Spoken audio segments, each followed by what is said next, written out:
Guys, so today we are going to continue working on being able to plot points on a coordinate grid or coordinate plane to be able to know how to do that and to be able to read the different points and what they mean. So today we want to help Macy create a map of her playground using a coordinate grid.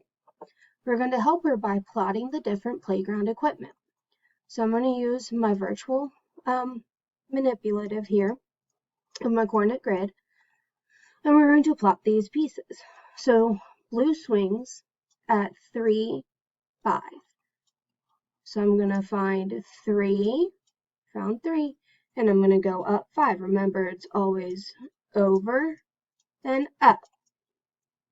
So I found 3, and I'm going to go up to 5. So I have blue swings. And now I have a red seesaw at 7, 3.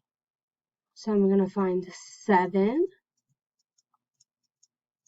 and I'm going to go up 3. And that is my red seesaw.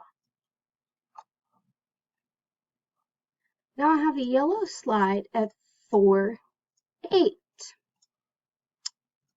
So I'm going to find 4, and I'm going to go up to 8. It's my yellow slide. Now this last one, it says a green basketball court at the origin.